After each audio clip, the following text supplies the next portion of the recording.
ఇండియాకి ఇది do or die match. అవును, మీరు విన్నది నిజమే. నవంబర్ 2వ తేదీన జరగబోయే ఈ మూడో మ్యాచ్లో టీమిండియాకు చాలా కీలకం. సిరీస్ నిలవాలంటే సూర్యకుమార్ యాదవ్ ఈ మ్యాచ్లో ఖచ్చితంగా గెలవాలి. ఓడిపోతే మనం సిరీస్ కోల్పోతాం.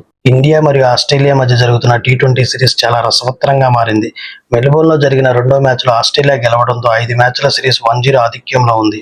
ఇప్పుడు అందరి దృష్టి ఓవెల్ మైదానంలో జరగబోయే మూడో టీ20 మీదే ఉంది. ఆస్ట్రేలియాకి ఇది శుభవార్త కాదు. గత మ్యాచ్లో అద్భుతంగా బౌలింగ్ చేసి ఇండియా పతనాన్ని శాసించిన స్టార్ పేసర్ జోష్ హేజల్వుడ్ ఈ మ్యాచ్ ఆడటం లేదు. యాషెస్ సిరీస్ కోసం అతనికి విశ్రాంతి ఇచ్చారు. ఇది ఖచ్చితంగా భారత బ్యాట్స్మెన్లకు, ముఖ్యంగా టాప్ ఆర్డర్కు పెద్ద ఉపశమనం. అతని స్థానంలో సీన్ అబర్ట్ లేదా బాట్మెన్ ఆడే అవకాశం ఉంది. రెండవ టీ20లో మన బ్యాటింగ్ పూర్తిగా నిరాశపరిచింది. అభిషేక్ శర్మ తప్ప ఎవరూ రాణించలేదు. కెప్టెన్ సూర్యకుమార్ యాదవ్, శుభ్మన్ గిల్ వంటి కీలక ఆటగాళ్లు ఈ మ్యాచ్లో ఫామ్లోకి రావడం జట్టుకు చాలా అవసరం. అందరూ ఎదురు చూస్తున్నట్టు మార్పు బౌలింగ్లో ఉండవచ్చు. ఓవెల్ పరిస్థితులకు అనుకూలంగా స్పిన్నర్ కుల్దీప్ యాదవ్ స్థానంలో left arm pacer Harshdeep Singh జట్టులోకి తీసుకునే అవకాశం బలంగా కనిపిస్తుంది. హర్షదీప్ వస్తే మన బౌలింగ్ అటాక్ మరింత పదునుగా మారుతుంది.